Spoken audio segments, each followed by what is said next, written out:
इस वीडियो में हम बात करेंगे धारा 382 के बारे में। आईपीसी का जो सेक्शन है इंडियन पिनल कोड का 382, ये धारा क्या कहती है, ये कब लगाई जाती है। देखिए, इसको ध्यान से समझिएगा क्योंकि ये कुछ धाराएं जो हैं आपस में मिलती जुलती हैं, जो चोरी की धाराएं हैं। जैसे 379 आईपीसी का सेक्शन है, जिसकी मैं वीडियो ऑलरेडी बना चुका हूँ, मेरे चैनल पे है। 379 लगती है जब घर के बाहर चोरी होती है, और होती वो भी चोरी की धारा ही है। और 380 जो है, 380, वो आईपीसी का सेक्शन लगता है जब घर के अंदर कोई चोरी होती है। और 381 जो है आईपीसी का सेक्शन, वो भी धारा जो है वो चोरी के लिए है। 381, 381 वो तब लगती है जब किसी क्लर्क के द्वारा, किसी नौकर के द्वारा चोरी होती है। तो 379 भी चोरी की लिए लगाई जाती है, 380 भी और 381 भी। अब जो 382 है, लगती ये भी चोरी के लिए ही है, लेकिन इसमें ये डिफरेंट है उनसे। कैसे डिफरेंस है, ध्यान से समझिएगा। मैं सिंपल तरीके से समझाने की कोशिश करूँगा, सिंपल शब्दों का यूज़ करके। कि चोरी से पहले जब कोई प्लान बनाता है, चोरी से पहले प्लान बनाता है किस चीज़ का, कि अगर वो चोरी करते हुए पकड़ा गया, एक बंदा हो या दो बंदे हों या इससे ज़्यादा भी हो सकते हैं, कि अगर जो हम चोरी करने जा रहे हैं अगर हम पकड़े गए, तो हम एक हथियार लेकर चलते हैं। कि अगर जो मालिक है जिसकी हम चोरी कर रहे हैं, अगर वो अचानक से उठ गया या आ गया, तो हम उस पर हथियारों से वार कर देंगे। तो कहने का मतलब ये है कि उन्होंने पहले से ही ये प्लान बना दिया है कि अगर वो चोरी करते पकड़े गए, तो वो हथियार से, मतलब हथियार का भी यूज़ कर सकते हैं, जिससे किसी की जान भी जा सकती है, डेथ भी हो सकती है, या उसको चोट भी पहुंच सकती है। तो मतलब चोरी से पहले ही उन्होंने ये प्लान बनाया है हुआ है कि उनके पास वो हथियार है। वो निहत्थे नहीं गए हैं। अगर निहत्था कोई चोरी करने गया तो फिर ये सेक्शन नहीं लगेगा, लेकिन अगर किसी के पास हथियार है, तो हथियार क्यों रखा हुआ है उसने, क्योंकि वो उसने चोरी के दौरान अगर वो पकड़ा गया तो अपने डिफेंस के लिए उसने हथियार रखा हुआ है। तो 382 आईपीसी का सेक्शन लगेगा उस पर, कि उसके पास हथियार था और उसने ये पहले से प्लान बनाया हुआ था कि अगर वो चोरी के दौरान पकड़ा गया तो वो उस हथियार से वार करके निकल भागेगा।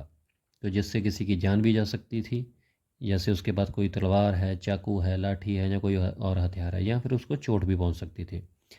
या फिर कई बार क्या होता है कि एक से ज़्यादा व्यक्ति होते हैं, झुंड होता है चोरों का। तो उसने, एक जना अंदर गया घर के अंदर चोरी करने के लिए, तीन चार बंदे उसने बाहर खड़े कर दिए या साथ में ले गया वो, कि अगर चोरी के दौरान कोई आ गया, जो मालिक है वो आ गया, जिसकी प्रॉपर्टी हम चुरा रहे हैं, जिसका पैसा चुरा रहे हैं, तो तुम उसको रोक लेना। तो पहले से उन्होंने ये प्लान बनाया हुआ है। तो जब कोई ऐसा प्लान बनाकर चोरी करता है, तब 382 आईपीसी का सेक्शन लगता है। एक एग्जांपल देता हूँ और ज़्यादा आपको क्लियर हो जाएगा। जैसे मान के चलिए कोई किसी के घर में गया, ए नाम का व्यक्ति, और जेड नाम के व्यक्ति के घर में गया वो चोरी करने के लिए, और साथ में ले गया पिस्टल, लोडेड पिस्टल, जो कि भरी हुई है और गोलियों से भरी हुई है वो।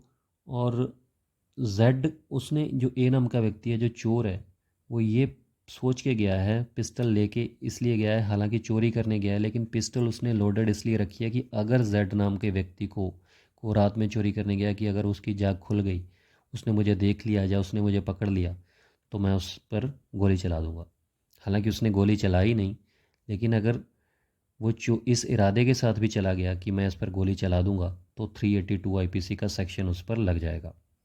उसी तरीके से जो मैंने ज़बरदस्ती रोकने वाला जो प्लान आपको बताया, कि जैसे कोई पॉकेट मार है, कि किसी की पॉकेट काटता है, और साथ में चार पांच लड़के उसने और खड़े किए हुए हैं अपने साथी, कि अगर इसने पॉकेट मारते हुए, चोरी करते हुए मुझे पकड़ लिया, तो तुम लोग इसको ज़बरदस्ती रोक लेना और मैं भाग जाऊंगा, और इसका, या फिर पर्स लेकर भाग जाऊंगा, या अपनी जान बचाकर भाग जाऊंगा, ताकि मैं पकड़ा ना जाऊं। तो इस इरादे के साथ जब कोई ऐसा प्लान बनाता है चोरी का, तो 382 आईपीसी का सेक्शन लगता है।